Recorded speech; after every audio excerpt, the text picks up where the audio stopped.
Live mula sa TV5 Media Center Reliance.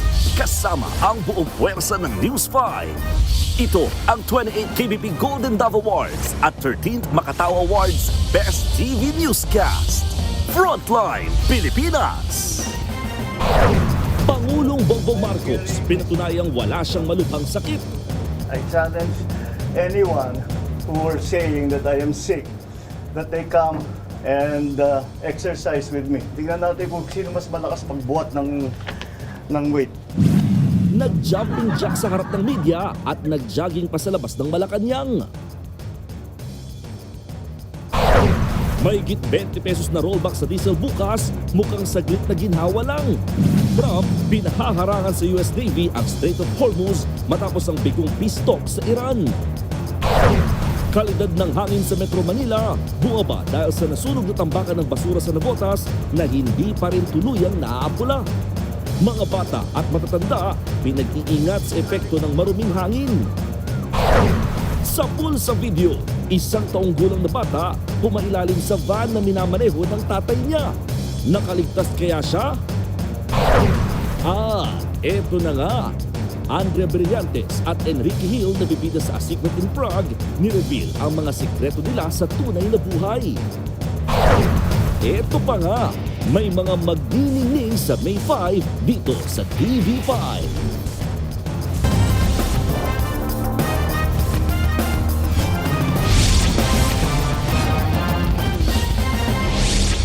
Arestado na ang gunman sa pagpatay sa mag-asawang negosyante sa Zamboanga City. Pag-aamin ng suspect, inutusan lang daw siya ng isa ring negosyante. Aniya sa frontline sa balita si Bril Montalvo ng News 5, Mindanao. Sa kuha ng CCTV sa loob ng printing shop na ito sa Barangay Zone 4 sa Zamboanga City, makikita ang mag-asawang may-ari nito. Naroon din ang dalawang lalaking customer. Maya-maya pa tumayo sila. Natakpan ang lalaking kumukuha na pala noon ng baril. Sa kabiglang, unang binaril ang mister. Sunod ang kanyang misis na nilapitan pa ng gunman saka paulit-ulit pang pinaputukan. Pareho silang bumagsak sa sahig. Habang ang kasamahan ng suspect nagawa pang magnakaw. Paglabas ng mga suspect, nakabangon ang lalaking may-ari ng shop. Hinabol niya ang dalawang suspect. Habang ang babaeng biktima, dead on the spot. Naisugod pa sa ospital ang mister niya pero namatay rin kalaunan. Kaninang umaga, naaresto na ang mismong bumaril sa mag-asawang negosyante. Nakaposas ang 21 anyos na suspect, naka-bulletproof vest at helmet. Nadakip siya sa bahay ng kanyang lola sa Lantawan, Basilan. Siya yung nakasombrero sa video habang hinahanap pa ang kasama niya. And hopefully the other suspect is now on follow-up operation with Zamboanga City Police Office at saka yung mastermind. Sa press con kanina, iniharap ang gunman. Doon ikinanta niya na ang negosyante ring si Hamdi Mangkabong Satar ang nag-utos sa kanilang patayin ang mag-asawa. Wala pang pahayag ang pamilya ng mga biktima habang tinutugis ang mastermind at ang isa pang kasabwat. Nagbabalita mula sa frontline, Bril Montalvo, News 5, Mindanao. Nang dahil sa maling akala, binugbog ng magkakaanak ang isang pulis na rumeresponde lang sa isang gulo sa Maynila. Ang insidente nangyari habang naka-off-duty ang biktima. Nasa frontline ng balitang yan, si Gary De Leon. Pinagsisigawan, kinuyog, saka hinampas ng helmet sa ulo ng isang grupo ang lalaking nakasuot ng sando sa Sampaloc, Maynila. Nang makawala si kuya, dinuro-duro pa siya na makumuyog sa kanya. Ang isa pang lalaki, umisan suntok pa ulit. Dito na tumakbo ang lalaking pinagtutulungan. Maya-maya, maririnig ang putok ng baril. Uy, gago! Biglang nagpulasan. Ang gulong yan nangyari noong Miyerkules ng gabi. Ang pinagtutulungang gulpin sa video ay isang naka-off-duty na pulis. Ayon sa Manila Police District, nadaan lang sa lugar ang pulis. Inabutan niya ang isang delivery rider na inaakusahan ng snatching ang lalaking minor de edad sa lugar. Lumapit daw ang pulis at sinabing ayusin ang gulo sa Sampaloc Police Station. Ang pag-awat niya nabahiran ng maling impresyon. Doon dumating yung mga kamag-anak nitong minor na ito at napagkamalan na yung pulis ay sinasaktan naman itong bata. Sa nangyari dito, pinagtulungan nila kahit nagpapakilala ng pulis itong ating pulis ng Quezon City ay ginawa pa rin nagpagtulungan Paliwanag pa ng MPD, hindi gumanti ang pulis. Nagpaputok lang daw ito ng warning shot para matigil ang pananakit ng grupo. Kasalukuyang nagpapagaling ang kinuyog ng pulis matapos magtamo ng mga sugat sa katawan. Sa follow-up operation, naaresto ang 4 na sangkot sa pangunguyog. Naharap sila sa kasong direct assault at physical injury. Wala namang impormasyon ng MPD kung napatunayan ngang nagnakaw ang menor de edad sa delivery rider. Nagbabalita mula sa Frontline, Gary De Leon, News 5. Mahal na nga ang budget para makapag-Siargao, tapos pagdating doon, nagkalat pa umano ang mga nambabastos at nanloloko. Karamihan pa sa kanila, mga turista. Nasa frontline ng balitang yan, si Rainiel Pawid. Kay ganda ng Siargao. Pero sa likod ng ganda ng isla ang kwento ng pamimerwisyo raw ng ilang banyaga.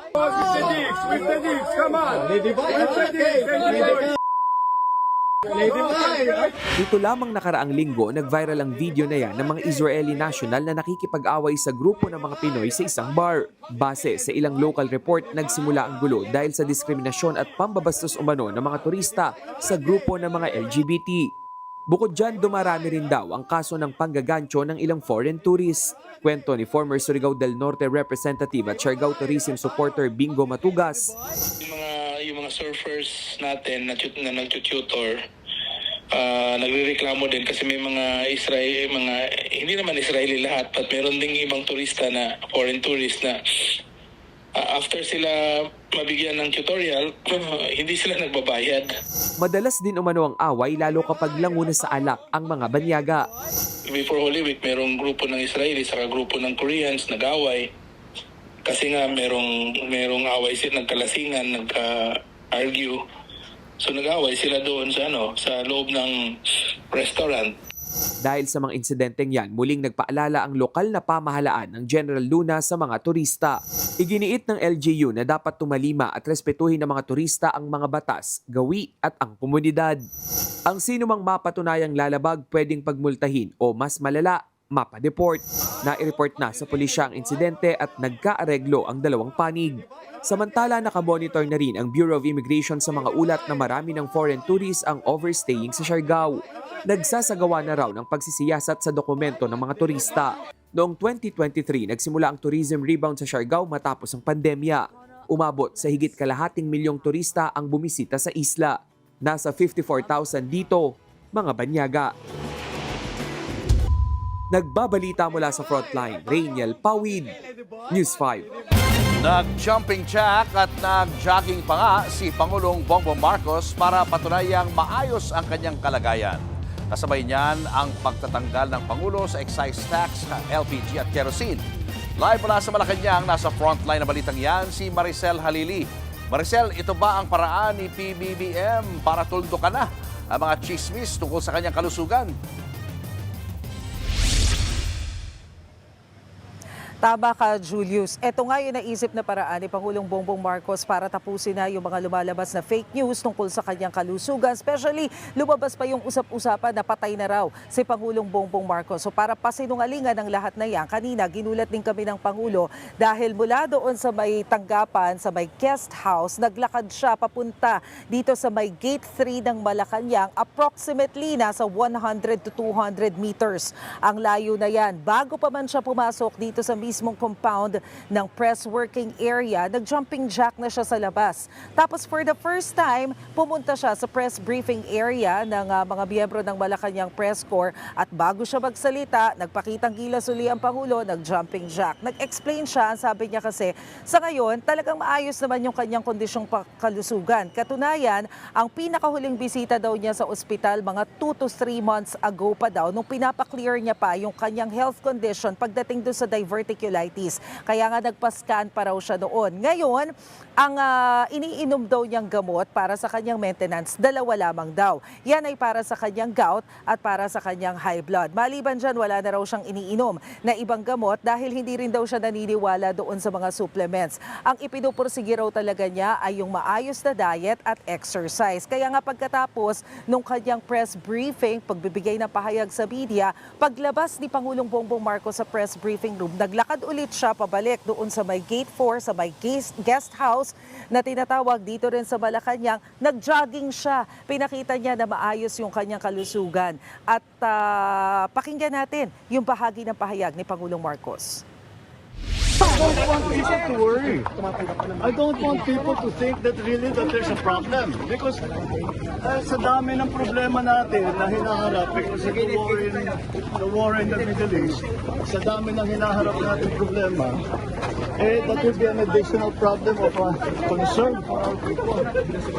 So I thought that the easiest way is to show that I'm still very active physically.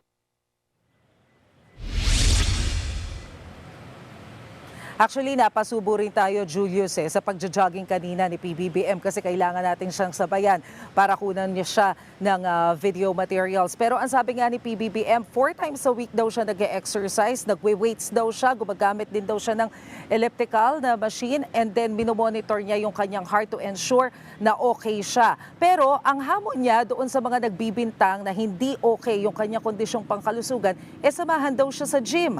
Narito ang kanyang sinabi. I challenge anyone who are saying that I am sick, that they come and exercise with me. We will see who is stronger. You come to the gym with me. Tingnan natin kung sino mas malakas magbuhat ng weight. Kaya mula ngayon, yung mga taong yan na nagsabi sa inyo na may sakit ako, na baldado na ako, ngayon alam ninyo, puro sinungaling ng mga yan. Kaya't lahat ng sasabihin ng mga yan, kasinungalingan. Now you know who the liars are and who is telling the truth.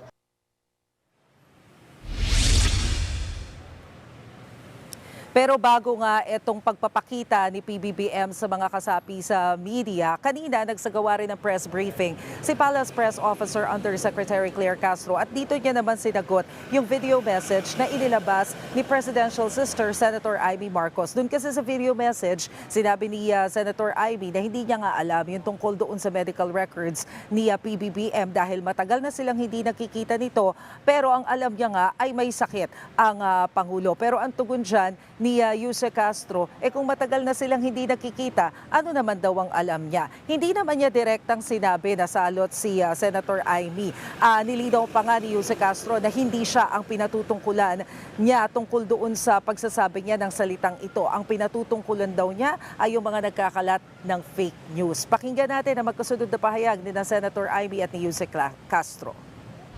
Hindi na kami nagkita. Ang tagal-tagal na. Pati nanay ko, tinatanong ako, hindi rin niya alam kung ano nangyayari. Ang alam ko lang, may sakit si Bongbong. Sinabi niya, hindi sila nakikita, di ba? Right? So ano alam niya? So fake news yan. Huwag na po natin palawakin ang mga fake news peddlers. Hindi po natin sila kailangan dito sa ating lipunan. Salot sila.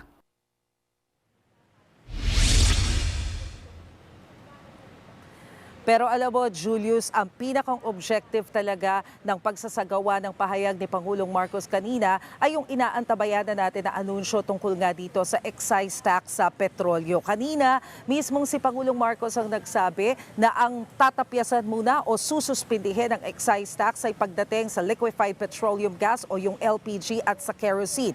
Ang sabi ng Pangulo, nasa 3 pesos and 36 centavos ang itatapyas na excise tax sa kada kilo ng LPG at 5 pesos and 60 centavos naman para sa kerosene. So kapag sinuma total natin, nasa 37 pesos ang mababawa sa kada 11 kilos ng LPG. Ito ay bilang tulong na rin daw doon sa mga kababayan natin to ensure na hindi maapektuhan yung ating mga pagkain. Dahil isa daw yan doon sa mga priority nila at dahil ito daw yung produkto na ginagamit dyan, ito muna yung kanilang pinrioritize. Pakinggan natin yung pahayag ni Pangulong Marcos.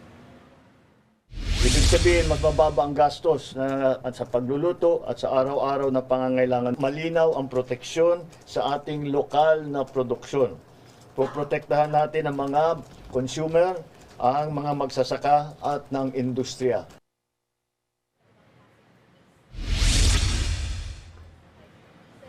Actually, Julius, bukas, April 14 talaga yung simula ng pagiging effective o effectivity nitong ibinigay na emergency powers kay Pangulong Bongbong Marcos. So, as a result, dyan magsisimula yung implementation nitong sinabi ni Pangulong Bongbong Marcos. Pagdating naman doon sa usapin ng diesel at ng gasolina, dahil alam natin na ito talaga yung concern ng ating transportation sector, bukas pa pagmimitingan o pag-uusapan sa uplift meeting ni Pangulong Bongbong Marcos ang tungkol dyan. Ito yung Crisis Management Committee na binuo niya para tumutok dito nga sa nangyayaring krisis sa Middle East to ensure na meron tayong supply. So kabilang yan sa aantabayanan natin bukas. Pagdating naman doon sa VAT, pag-aaralan daw yan ni PBBM. Pero for now kasi ang nakikita nila baka medyo disadvantageous kapag binawas yung VAT dahil nakakatulong ito para tustusan yung mga iba namang assistance na ibinibigay doon sa ibang sektor. At mukhang mas maraming sektor ang makikinabang kung naririyan pa rin ang VAT. Pero ang siniguro niya, habang hinihintay natin na mapababa talaga yung presyo ng petrolyo, inutusan na raw ang Department of Agriculture para bilhin etong mga sobrang ani ng mga magsasaka para hindi rin naman sila kawawa dahil lalo na yung ibang mga farmers hindi talaga makakilos dahil sa mahal ng petrolyo. So DA daw ang bibili nito at yung DA ang mamamahagi sa mga tao, palalawakin din daw yung 20 pesos na bigas. Pakinggan natin ang sinabi ni Pangulong Marcos. That fund will not exist if we remove the VAT on petroleum products alone. So that's the reasoning behind. We will still examine it. You know, like I keep telling you, there's nothing that we are not looking at as a possible option. We are looking at all the options.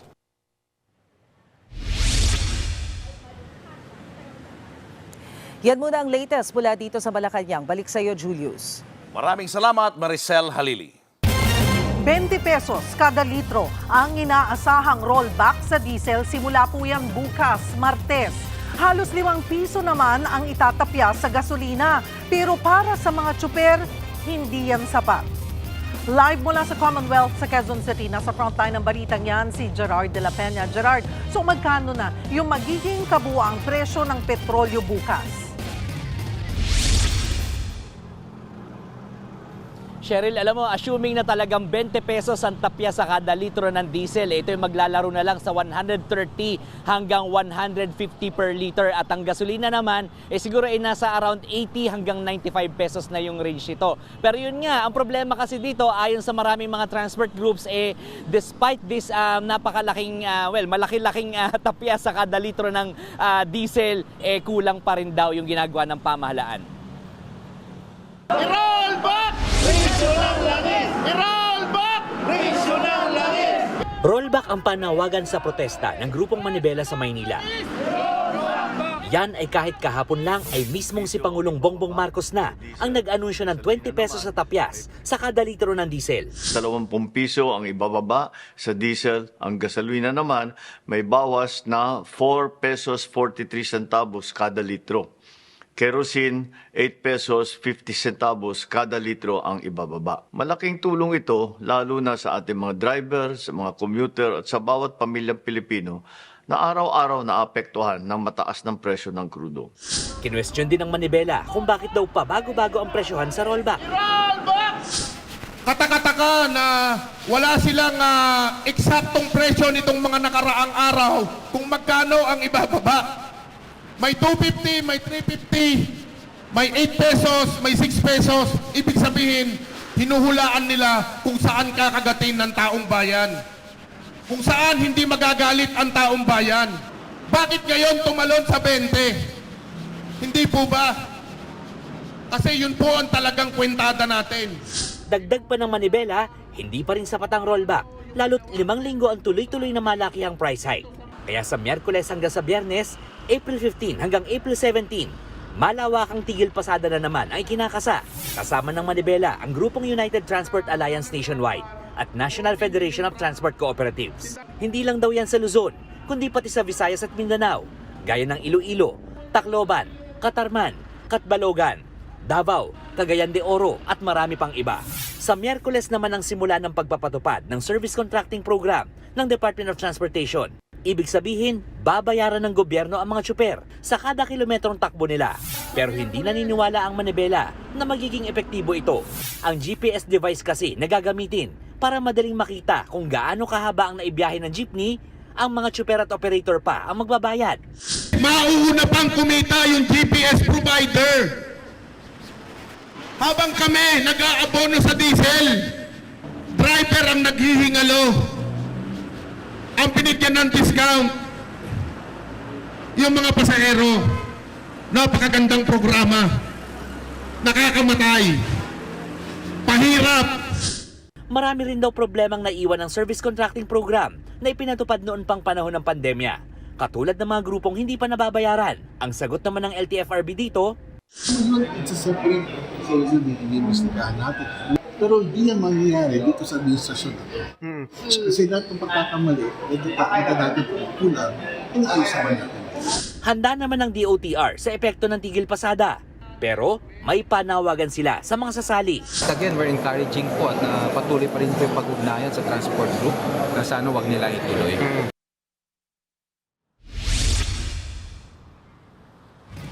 Alam mo, Cheryl, ibang-iba yung senaryo sa mga gasoline station ngayon kumpara noong mga nakaraang linggo. Dahil pag Lunes, kadalasan mahaba ang pila sa mga gas station dahil kinabukasan magkakaroon ng oil price hike. Pero ngayon, dahil nga may rollback bukas, halos walang mga pila. At Cheryl, kung nakikita nyo dito sa aking likuran, merong mga pila ng mga pasahero.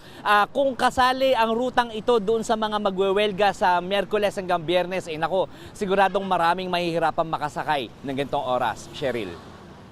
Gerard, tatanggalin na nga yung excise tax sa kerosene pero wala pa ring update sa diesel at gasolina. Ano yung reaksyon ng mga transport group?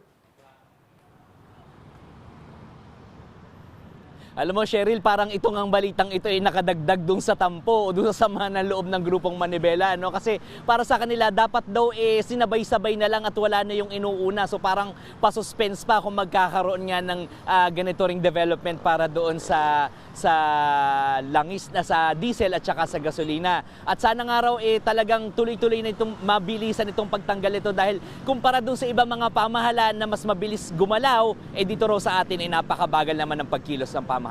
Cheryl. Gerard, doon naman sa usapin ulit ng rollback, ang sabi kasi around 20 pesos nga yung sa kada litro ng diesel. May announcement naman ba yung mga oil company doon sa final price nila bukas?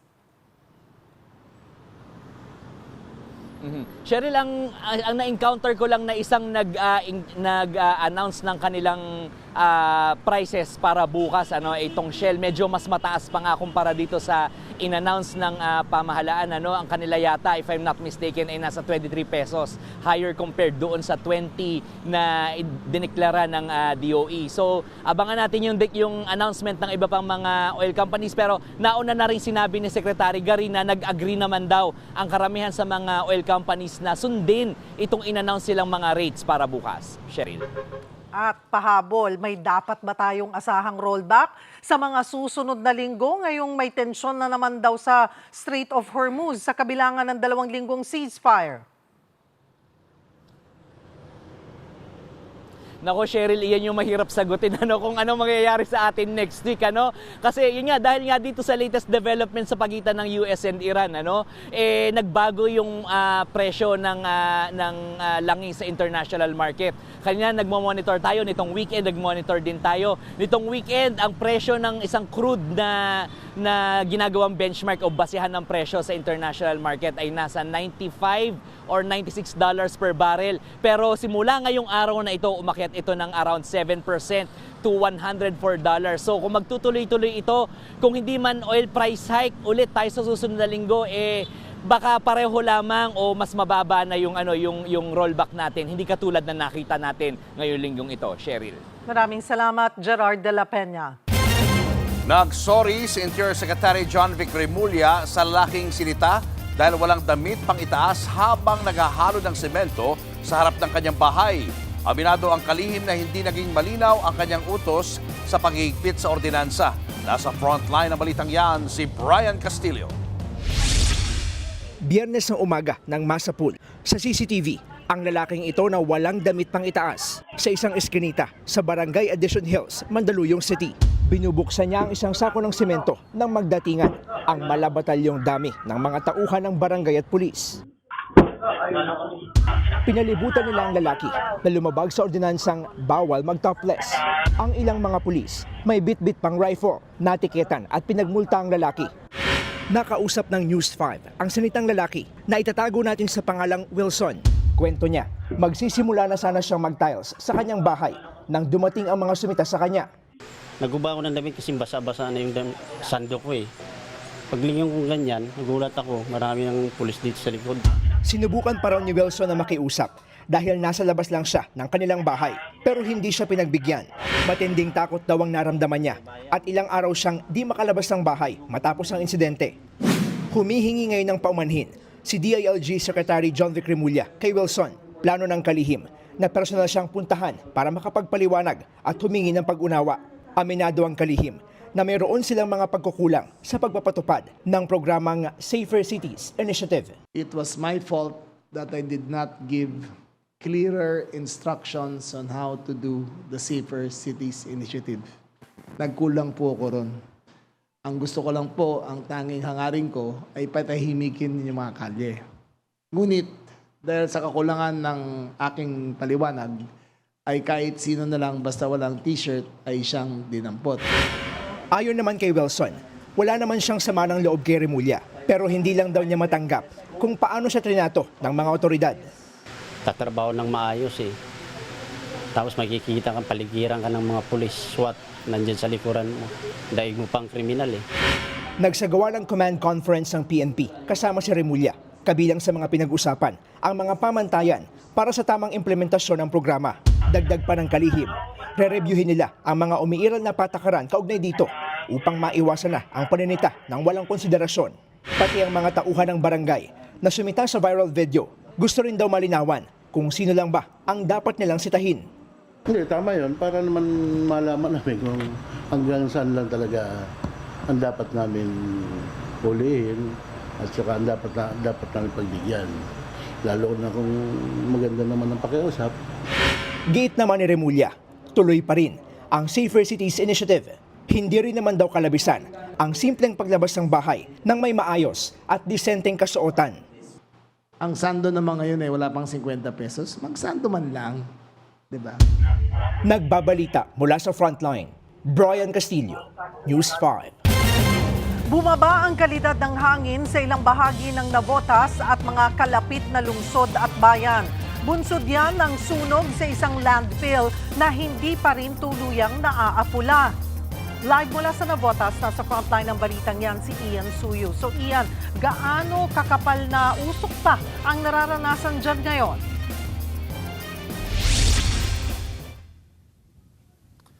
Cheryl, alam mo, ilang araw na nga mula nung magsimula yung sunog sa landfill sa Navotas, pero hanggang ngayon hindi pa ito tuluyang naaapula at makikita nyo pa nga yung usok sa aking likuran. Ano? Kaya't yung mga residente na nandun sa mismong lugar at yung mga nakapaligid na mga bayan doon, nagsisimula na ring mangamba patungkol sa kanilang kalusugan.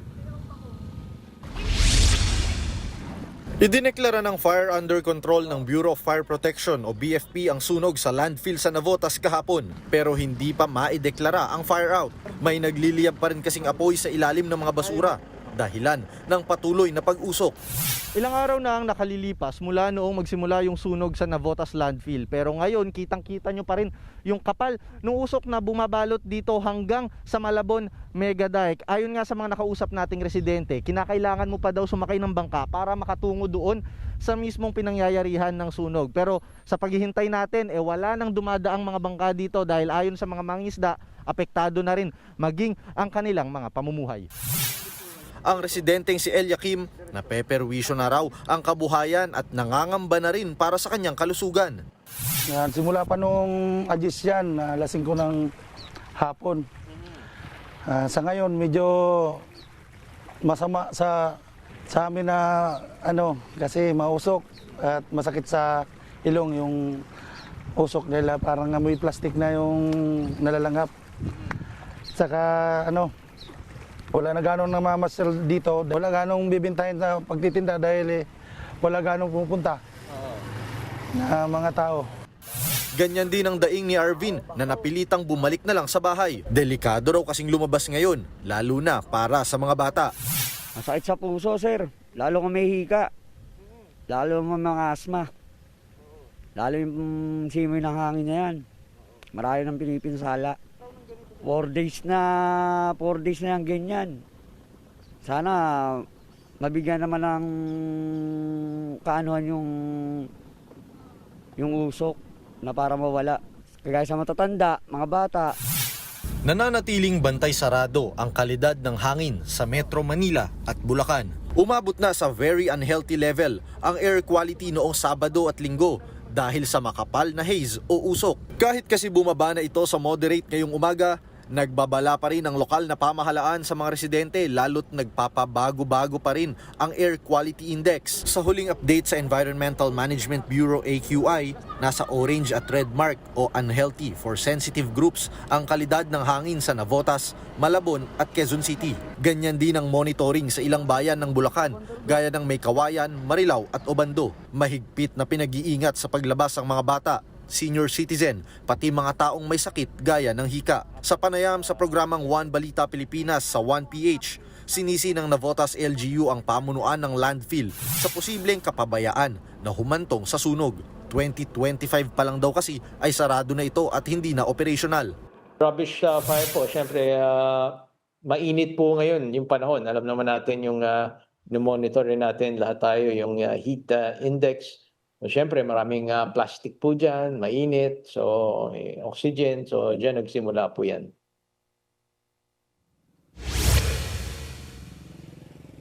Cheryl, kung makikita nga ninyo dito sa aking likuran, ito yung bahagi ng landfill, tawid dagat yan, kumbaga. At kinakailangan niyang magbangka para makatungo dyan, tila nagkakaroon ulit ng pagkapal ng usok. Bunsod nga nung nagsisimulang kumalat yung apoy, medyo nakikita ninyo may mga flashes dyan ng apoy. Pero bagamat mahangin dito sa area namin sa may Mega Dike, patungo naman sa may kanan yung hangin, kaya't hindi nauusukan itong area na pinupuntahan namin. So yung mga malapit doon sa bandang kanan, yung pinagbabagsakan ng usok. Samantala, nilinaw rin kanina ni Mayor Chanco na matagal na daw sarado, actually last year pa sarado itong landfill na ito at hindi raw yan pagmamayari ng Navotas LGU.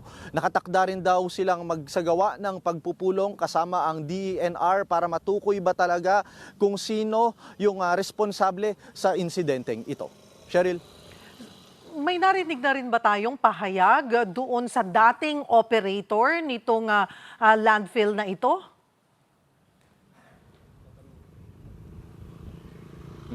Cheryl, ayon kay Mayor John Ray, ang dating operator ng landfill na yan ay yung Philippine Ecological Systems Corporation o mas kilala bilang Fileco. At nang tanungin nga natin kanina ang alkalde kung nakipag-usap na ba yung kumpanyang yan sa kanila or nag-reach out man lang ba, may kinalaman dito sa insidente or sa sunog, anya wala pa raw silang sagot.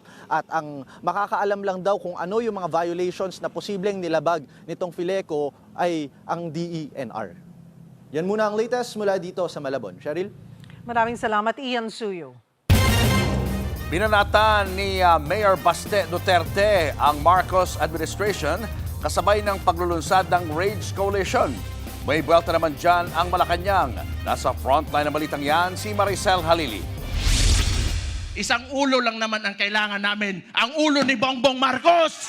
Mula umpisa hanggang dulo ng speech ni Davao City Mayor Baste Duterte sa inilunsad na Reform Alliance for Good Governance and Accountability or RAGE Coalition sa San Juan City kahapon, niratrat niya ng patutsada si Pangulong Bongbong Marcos. Una, inakala raw niya na gustong i-redeem o baguhin ni PBBM ang imahe ng pamilya Marcos sa publiko. Pero hindi ko naman talaga inisip na may ganun din pala kagago yung tao na yan. Siguro nasa isip niya, kung sira na yung pangalan namin, sirain ko na lang lalo. Ganito yun. Sabay banat pa niya ng alam naman natin sa tatay pa lang yan, kawatan. Sunod na pinunteriya ni Baste ang pagpapaimbestiga sa flood control scandal. Tinawag niya yung self-destruction ni PBBM. Siya nagbukas ng usapin ng flood control na may mga ghost project. Kaya ako tumahimik talaga. Kasi hinayaan ko na mag-self-destruct yung gago na yan. Kasi alam ko sasabog sa mukha niya yan. Pero giit niya, Wala naman akong... political lang to. Kung bahala sila, magalit sila sa akin. Si Auntie Claire. Pagkatapos ito, Auntie Claire, si Mayor Baste. kaya ngayon, eto ang buwelta ni Palace Press Officer Undersecretary Claire Castro. Parang kakaiba po yata ang kanyang pananaw. Kaya ba hindi nagpaimbestiga ng malaliman ang nakaraang administrasyon dahil magiging self-destruction sa dating Pangulong Duterte? Hindi rin daw apektado ang Pangulo sa koalisyon ng mga kaalyado ni Duterte. Ang Pangulo po ay hindi namumulitika. Ang Pangulo po ay nagtatrabaho. Ang nakakabahala lamang dito ay ang personal na galit, personal na interes at personal na ambisyon ay gamitin ng taong bayan na galitin ang puso ng bawat isa sa atin sa pamamagitan ng paglalahad ng kanilang fake news. Bukod kay Baste, nagsalita rin ang ilan pa nilang kaalyado para suportahan ang Rage Coalition. Kabilang na sina Batangas 1st District Representative Leandro Leviste, Sagip Party List Representative Paulo Marcoleta, Senador Bongo at ang dating presidente ng PDP na si Senador Robin Padilla.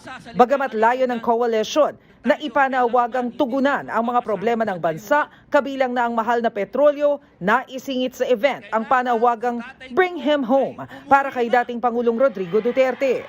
Bring him home!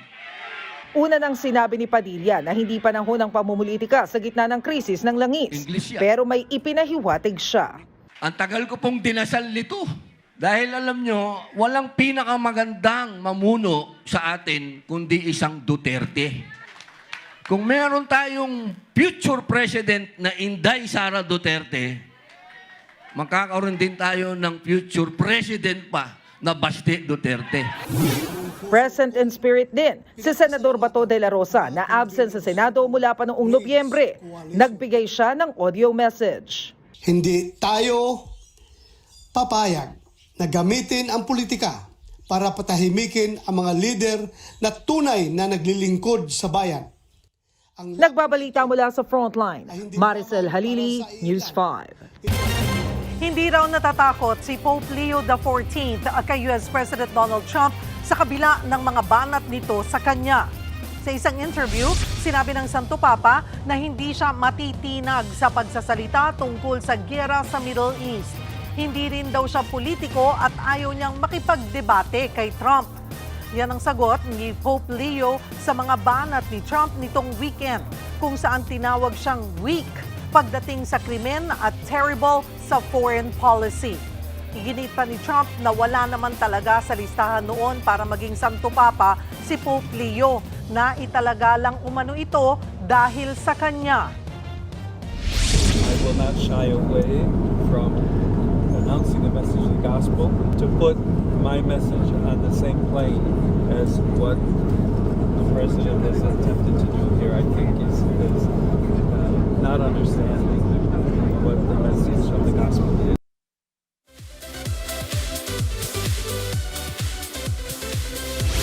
Mula hidden talent hanggang secret dream at guilty pleasures, may full-on revelation sina A Secret and Prog stars Enrique Hill at Andrea Brillantes. Alamin natin ang mga yan sa Prototype Report ni MJ Marfori. May pa-secret reveal ang stars ng A Secret and Prog na sina Andrea Brillantes at Enrique Hill sa kanilang interview sa TV5 Digital Exclusive. Ni-reveal ng dalawa ang kanilang secret skill, guilty pleasure, maging ang kanilang fear. Si Blythe, secret skill daw ang mag-tie ng knot gamit ang dila. Kapag kinakaya ko siya, kaya kong parang gumawa ng knots. Habang si Ken naman, well, magaling ako magmasahe. Nag-practice ako sa mama ko. So, alam niyo na, kung masakit katawan niyo, magpamasahe na kayo, wag sa akin, sa iba. Joke lang. napaisip naman na mabuti ang dalawa bago sagutin ang next question na secret guilty pleasure. Minsan gusto ko binubuli yung mga pamangkin ko. Tapos mag-iiyak sila. I love babies, so wag niyo akong anuhin dito. Grabe akong mag-alaga and I want my own. I love food so much. Minsan nga kahit di masarap eh. Gusto sa pagkain. Joke. If it's food, I love it. Kung magaling ka magluto, I love you. Kung secret dream naman ang pag-uusapan, Hindi nyo aakalain ang sagot ng dalawa. Nasa be a wedding makeup artist and DJ. Every day I'm shuffling. I want to be a family man. Simple living lang. And yun ang gusto ko siguro para sa kids ko growing up. Pagdating naman sa secret fear, medyo naging seryoso ang dalawa. Takot ako mamatay. Mawalan ng mga mahal ko sa buhay. I've experienced it before and that is my biggest fear. Sa Prague kaya, ano ang secret nila? Abangan ang tambalang Enrique Hill at Andrea Brillantes sa romantic thriller na A Secret in Prague. April 27 na yan, dito sa TV5. Nagbabalita mula sa Frontline, MJ Marfori, News 5. Susunod sa pulsa CCTV, snatcher na tatakas na sana na instant karma ng masalpok ng motorsiklo. Binatilyong naglalaro ng tablet sa gilid ng kalsada, hinold up ng riding in tandem. Nanay ng biktima, hinampas ng walis ang snatcher. At sino-sino kaya ang mga bituin na lalo pang magpapaningning sa Kapatid Network? Abangan na ang lahat ng yan sa pagbabalik ng Frontline Pilipinas.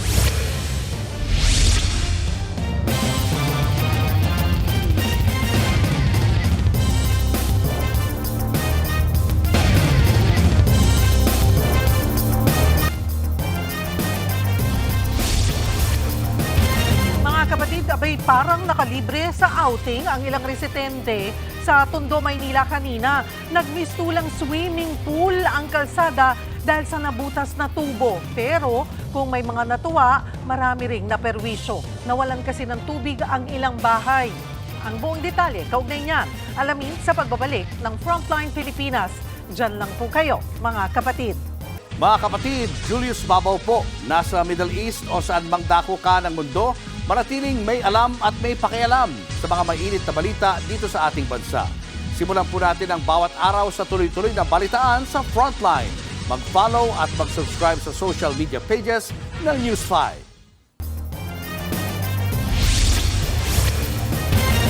Tila napatunayan ng isang snatcher sa Las Piñas ang kasabihang mabilis ang karma. Nabangga siya ng motorsiklo matapos niyang hablutin ang pera ng isang senior citizen. Nasa frontline na balitang yan, si Gary De Leon. Sa CCTV footage na ito na nag-viral sa social media, makikitang naglalakad ang 60 anyos na si Nonoy Aruda sa barangay CAA sa Las Piñas City. Maya-maya, binuntutan siya ng lalaking may takip na pulang tuwalya sa ulo.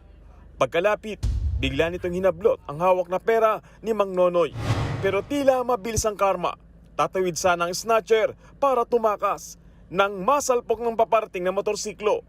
Umikot sa area at humandusay ang snatcher, habang ang rider tumilapon din. Lumapit si Mang Nonoy sa snatcher para bawiin ang kanyang pera.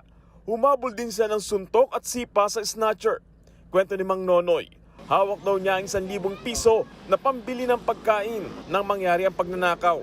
Nakuha ko yung pera. Hindi ko makuha ko, higpit eh. Talagang hilo. May nagdampot sa kanya. Kasama rin nila. Nag-iingat ako, baka saksakin ako eh.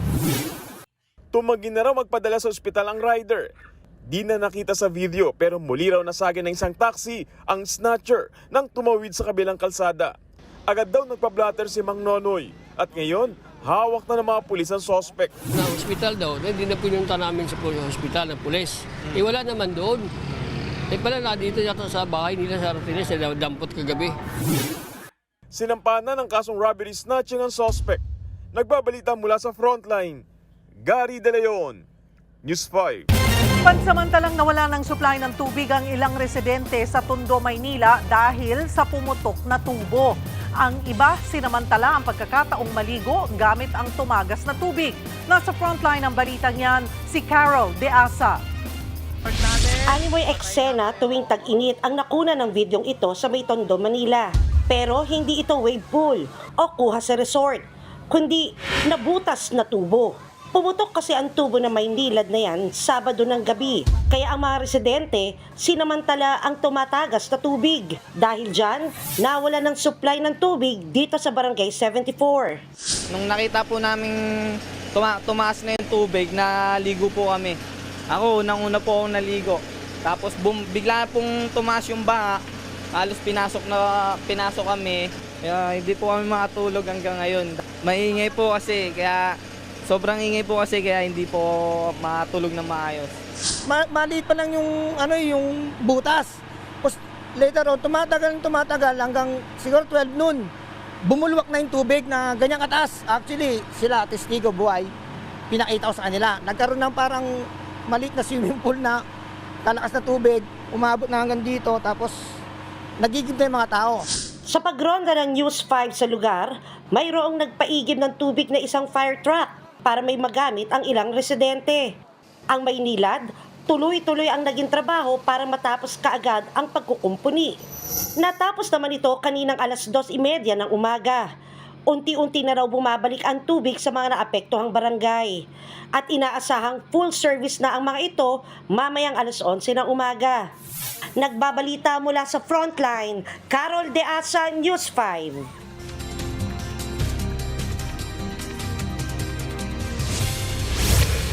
Weather update tayo mga kapatid sa kabilangan ng binabantayan nating super typhoon sa labas ng ating Philippine Area of Responsibility. Nagpapatuloy po ang mainit at malinsangang panahon sa malaking bahagi ng ating bansa. Sa katunayan, pumalo po yan sa hanggang 46 degrees Celsius dito po sa may area ng Cotabato, dyan po sa Maguindanao, yung ating pinakamataas na heat index ngayong araw na ito. Umabot naman yan sa hanggang 42 degrees Celsius dito po sa area ng Cavite, dyan po sa may Sangli Point. Ito pong ganitong klaseng heat index ay nasa dangerous level na, mapanganib na level na ng heat index na possible na po dyan yung ating madaling pagkapagod, possible din po yung dehydration at yung ating heat stroke, lalong-lalo na sa may mga edad. Kaya doble ingat po tayo mga kapatid. Samantalang nasa 40 degrees Celsius naman yung ating heat index dito po sa mga areas ng Eastern Samar, La Union, Cagayan, Baler, Aurora, Palawan at dyan po sa area ng Iloilo. Bukas, yung ating pinakamatatas na heat index ay maaari muling umabot sa hanggang 46 degrees Celsius dyan po sa area ng Cotabato sa may Maguindanao at possible din po yung umabot sa hanggang 42 degrees Celsius din po sa area ng Sangli Point sa may Cavite. Nasa 41 degrees Celsius naman yung ating inaasahang heat index sa mga areas ng Catanduanes, Northern Samar at Eastern Samar. Again, doble ingat po tayo mga kapatid dahil napakainit at alinsangan po ng panahon natin. Sa malaking bahagi na po yan ng ating bansa, dito sa Metro Manila magpapatuloy din po ang mainit na panahon, lalong-lalo na po sa tanghali. Yung ating maximum temperature ay posibleng pumalo mula 34 to 35 degrees Celsius at yung kanyang posibleng heat index naman ay naglalaro sa 37 to 39 degrees Celsius. Kaya doble ingat pa rin po tayo mga kapatid, lalong-lalo na sa mga lalabas ng bahay. At umiwas po tayo sa direktang init ng araw, lalong-lalo na rin po sa tanghali. Pagsapit po ng hapon, nagiging maulap ng bahagya yung ating panahon pero napakababa po ng ating tsansa ng pagulan. Ang paghahandaan po rin po natin at ang pag-iingatan ay ang matinding init ng panahon. Ito pong ating init ng panahon at alinsangan ng panahon sa malaking bahagi ng ating bansa ay dulot ng ating dalawang weather system.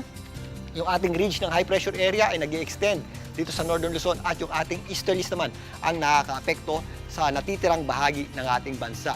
Ito namang bagyo sa labas ng ating PAR ay sumailalim nga sa tinatawag nating rapid intensification o biglaang paglakas kahapon at umabot na nga yan sa super typhoon category na may taglay na lakas na hangin na nasa 215 kilometers per hour malapit sa kanyang gitna at kung minsan may mga pagbugsong umabot sa 265 kilometers per hour. Ito po ay patuloy na kumikilos pa northwestward sa bilis na 15 kilometers per hour at ito po ay napakalayo pa naman sa anumang bahagi nating bansa. Huling namataan ng pag-asa sa layong 2,430 kilometers east ng Eastern Visayas. Pero magandang balita mga kapatid, ito pong binabantayan nating super typhoon sa labas ng ating Philippine Area of Responsibility ay hindi na natin inaasahang pumasok pa sa loob ng ating PAR at wala na po tayong posibleng maging bagyong Kaloy. So postponed muna ang bagyong Kaloy. Ito pong bagyo sa labas ng PAR ay kikilos lamang papalapit ng bahagya sa ating area of responsibility at magre-recurve na patungo dito sa northern portion ng Pacific area.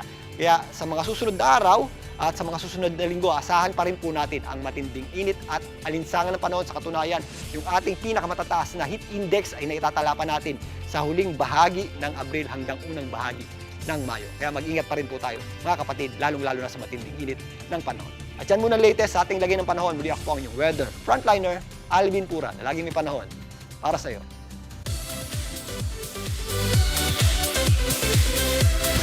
Pagkatapos ng 4 na taon, balik concert stage ang Canadian heartthrob na si Justin Bieber sa Coachella. I know you love me, I know you care. Just shout whenever, and I'll be there. You are my love. Mula sa kanyang old hits hanggang sa kanyang mga bagong kanta, pinasayaw, pinasigaw at pinaiyak ni Justin ang Believers sa kanyang Coachella stage performance sa Indio, California. Para sa Believers, creative at emotional ang relaxed vibe ni Justin na may palaptop pa on stage habang ipinapakita ang old videos niya.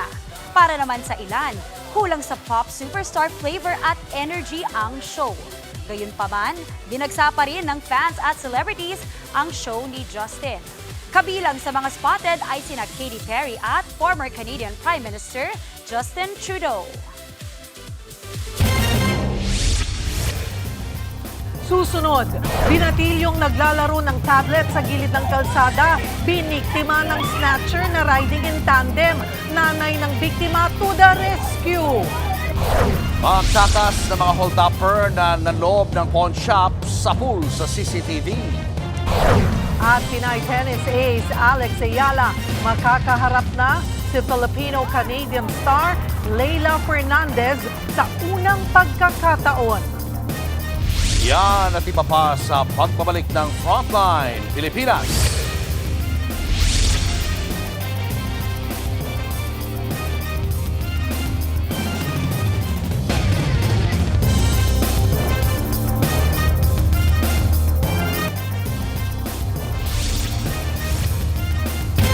Sa mga kapatid natin na madalas mag-gadget dyan, doble ingat po dahil sa Talisay, Cebu. Isang binatilyo ang biglang hinablutan ng cellphone. Pero to the rescue ang nanay ng biktima at hinampas ng walis ang kawatan. Nagkaroon po ng agawan sa gadget. Kung paano nagtapos ang nakawang yan, alamin sa pagbabalik ng Frontline Pilipinas. Diyan lang kayo, mga kapatid. Mga kapatid, Julius Babaw po. Nasa Middle East o sa amang dako ka ng mundo, manatiling may alam at may pakialam sa mga maiinit na balita dito sa ating bansa. Simulan po natin ang bawat araw sa tuloy-tuloy na balitaan sa Frontline. Mag-follow at mag-subscribe sa social media pages ng News 5.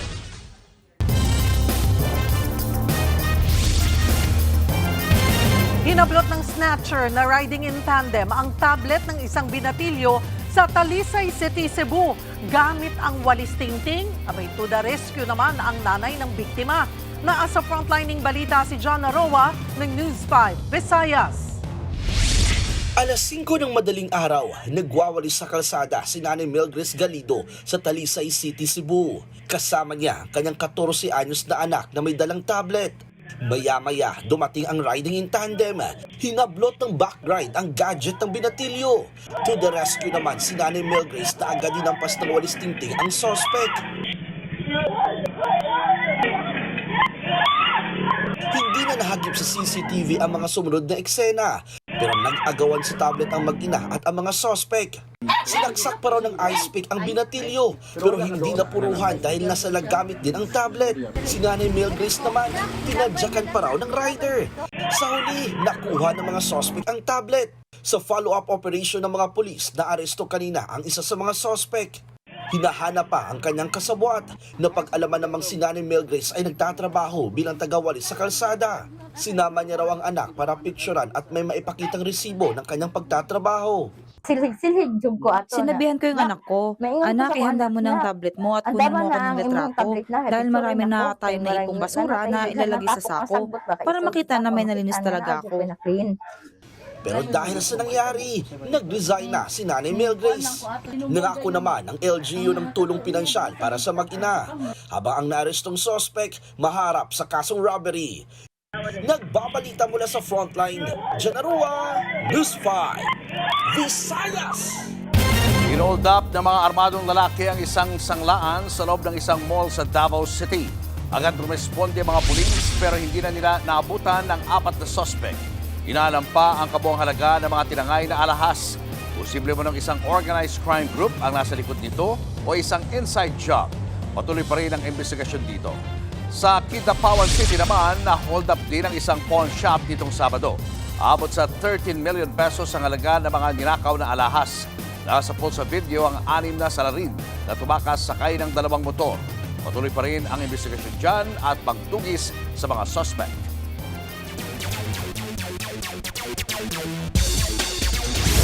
Maghaharap sa pinakaunang pagkakataon sina Pinay tennis ace Alex Ayala at Filipino-Canadian standout Leyla Fernandez. Sa Stuttgart Open sa Germany, mangyayari ang inaabangang face-off. Kagagaling lang ni Alex sa round of 16 exit sa Linz Open sa Austria. Kasalukuyan siyang world number 46 sa Women's Tennis Association. Mas mataas naman ang ranking ng Canadian player na world number 25. Umabot din si Leyla sa round of 16 sa Charleston Open sa Amerika. Magkakaalaman na kung sino ang magwawagi sa dalawang players na parehong left-handed at kilala sa matinding depensa. Susunod, 14 sugatan sa pagsabog sa Baguio City. At bagong identity ng Media Quest Artist Agency, kabang-abang sa TV5. Tutok lang mga kapatid, magbabalik pa ang Frontline Pilipinas.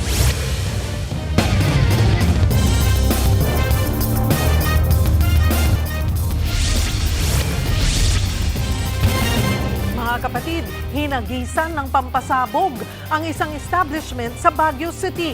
14 ang sugatan. Ang suspect gumanti lang daw dahil pinagtabuyan siya. Yun pala, meron daw sikreto ang naturang establishment. Kung ano yan, alamin sa pagbabalik ng Frontline Pilipinas. Diyan lang po kayo, mga kapatid. Mga kapatid, Cheryl Cosim po. Nasa Estados Unidos, Canada o saan mang dako ka ng mundo, manatiling may alam at may pakialam sa mga mainit na balita dito sa ating bansa. Simulan natin ang bawat araw sa tuloy-tuloy na balitaan sa Frontline. Mag-follow at mag-subscribe sa social media pages ng News 5.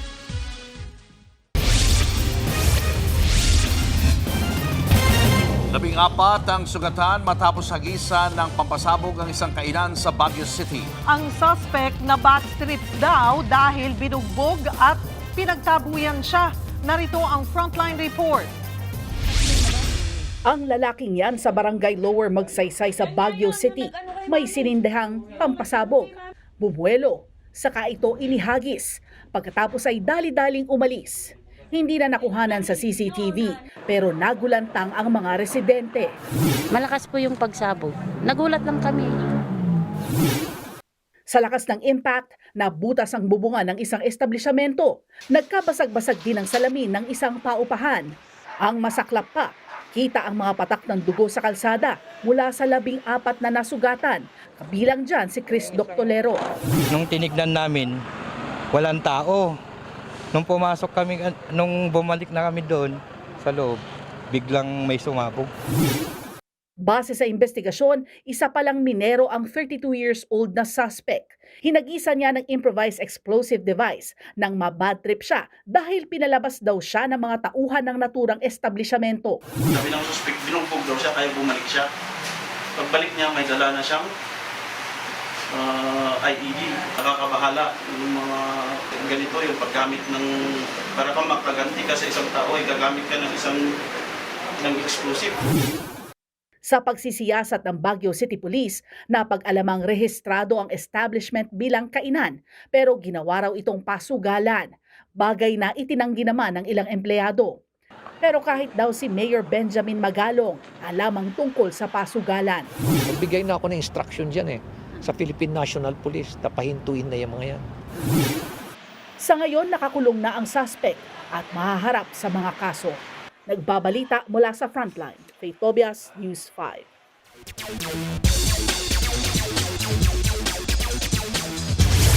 Pitong Pinoy sports legends ang dadagdag sa Philippine Sports Hall of Fame. Kabilang sa latest enshrinee, sina para-powerlifter Adeline Dumapong Ancheta, Olympian Beatriz Lucero Luwilier at tennis player Cecil Mamiit. Gayon din sina basketball and football star Eduardo Alver Pacheco, athletics record holder Isidro Del Prado, Olympic silver medalist Onyok Velasco at PBA legend El Presidente Ramon Fernandez. Ayon sa Philippine Sports Commission at Philippine Olympic Committee, napili ang 7 dahil pinakita nila ang resilience, ang pride at world-class talent ng Pinoy athletes. At yan muna ang latest sa Frontline ng sports. Ako po si Denise Tan. Susunod, 3 sakay ng motorsiklo patay matapos maatrasan ng truck sa Mandawi City. Tutok lang mga kapatid, magbabalik pa ang Frontline Pilipinas.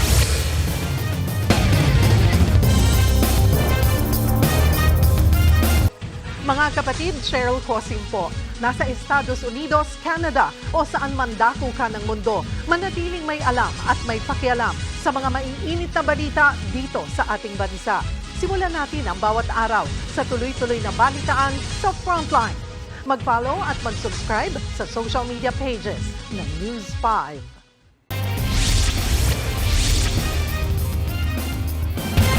Patay ang 3 sakay ng 2 motorsiklo matapos maatrasan ng truck sa Mandawi City. Naasa frontlining balita si John Naroa ng News 5, Visayas. Nakikita ang paghinto ng trailer truck na ito na sinusundan ng mga motor sa barangay Tinguban, Mandawi City, Sabado ng gabi. Maya-maya umatras ang truck. Ang mga motor sa likod umiwas pero may ilang naatrasan.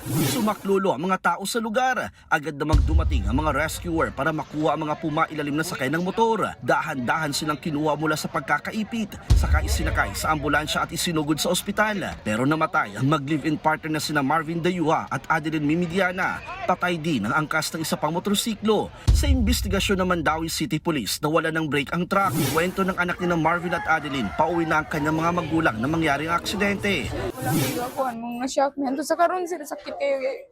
Hantun karon mapamikadawat kay si mama, murarag nasimalay. Akong nunona ko kay ang gibilin sa akong mama nga ang akong mga manghod yun. Nasa kustodiya na Kasuntingan Police Station ang driver ng truck. Humihingi ako ng paumanhin sa kanila dahil hindi ko yan sinadya. Nagkaroon talaga ako ng loss of brake. Porsigido magsampa ng kaso ang pamilya ng mga biktima. Nagbabalita mula sa frontline. Janarua, News 5, Visayas! Lumiyab ang portable fan na naiwang nakasaksak sa isang bahay sa Caloocan. Sa kuha ng CCTV, mahimbing na natutulog ang isang pamilya nang biglang lumiyab at sumabog ang mini fan. Nagising ang isang babae at dali-dali niyang tinanggal sa pagkakasaksak at binato sa sahig ang mini fan. Pero tumulo ang nalusaw na plastic sa paa niya at nasugatan din ang kanyang kamay. Pati kama nila nabutas. Hindi naman kumalat pa ang apoy. Nawasak din ang minifan. Mga kapatid, siguraduhin legit ang ginagamit ninyong portable fan at huwag ding tulugan ang pagcha-charge nito.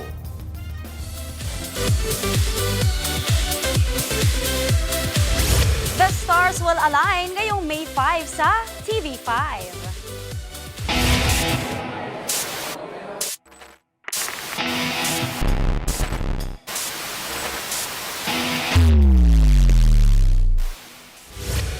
Yes, mga kapatid, may bagong identity ang Media Quest Artist Agency sa pangunguna ng veteran talent manager na si Johnny Manahan o mas kilala bilang ang star maker na si Mr. M. Dati nang sinabi ni Mr. M na bahagi ito ng talent development efforts. Naniniwala ang veteranong star maker na bukod sa pagmamahal at respeto sa sining, pinakaimportante ang hard work. Gaya nga ng sabi ni Mr. M, work makes stars. Kaya naman, kaabang-abang talaga ang mga bituin na lalo pang magpapaningning sa Kapatid Network. Susunod, isang tagulang na bata na hagip ng sasakyang minamaneho ng kanyang tatay pero nakaligtas. At cast ng inaabangang My Best Friend Eman, may malalim na hugot sa tema ng Kapatid serye. Yan at iba pa sa pagbabalik ng Frontline Pilipinas.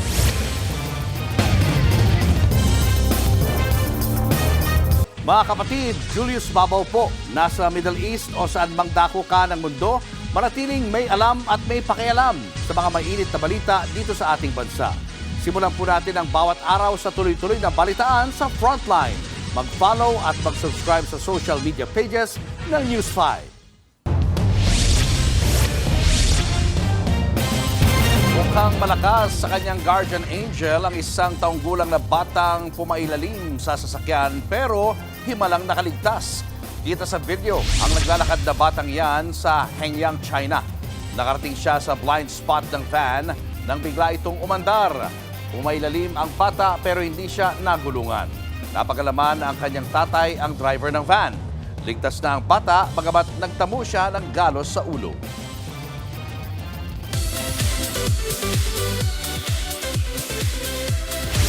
Breath of fresh air para sa PVL All-Filipino Conference fans ang pagbisita ng cast ng Project Loki. Present sina kapatid star Dylan Menor, Jada Abanzado at Marco Gallo. Ang Project Loki ay series adaptation ng hit Wattpad novel of the same title. Napapanood ang mystery crime thriller series sa mga streaming platforms na Viva One at Signal Play. At ngayong May 23, mapapanood na rin ang Project Loki sa TV5. Malapit na nating makilala ang bago nating best friend, mga kapatid. Dahil ngayong April 27, mapapanood na natin ang inaabangang kapatid drama na My Best Friend Eman. Kwento ng stars na sina JM De Guzman, Shaina Magdayo at Sid Lucero, hindi lang ito isang showbiz project. Mas personal daw kasi ang atake ng serye para sa kanila. Lalo't inspirasyon at pananampalataya ang tema nito. Magaan din daw ang samahan ng team sa set, mula sa mga artista hanggang sa production team. Pinuri rin ni Shaina ang mga leading men niyang sina JM at Sid na aniyay perfect gentlemen. Para sa cast, mahalaga ang aral na ihahatid ng My Best Friend Eman. The whole point lang naman is to see God in everybody, right? And maybe that way we'll treat each other better. At eto pa nga mga kapatid, itutodo na natin ang Todo Max Primetime 5 simula sa April 27. Pagkatapos ng Frontline Pilipinas, pagtuntong ng 8 p.m., makikilala na natin sina Mikoy at Kiara, played by Enrique Hill at Andrea Brillantes sa A Secret in Prague. Ang full trailer drop niyan, abangan bukas. Inspirasyon naman ang ihahatid sa atin by 8:45 p.m. ng My Best Friend Eman with JM De Guzman, Shaina Magdayaw, Sid Lucero and Miss Ay de las Alas. Tuloy-tuloy ang drama sa Nag-aapoy na Damdamin at 9:30 p.m. at Pira-Pirasong Paraiso at 10 p.m. At yan po ang mga showbiz update ngayong Lunes. Ako po si Maui David. Abangan niyo ulit kami bukas dito sa TV5 sa 1PH, RPTV, True TV at 105.9 True FM. Kami ang inyong mga kapatid sa Balitaan at Public Service. Walang iwanan sa Frontline Pilipinas.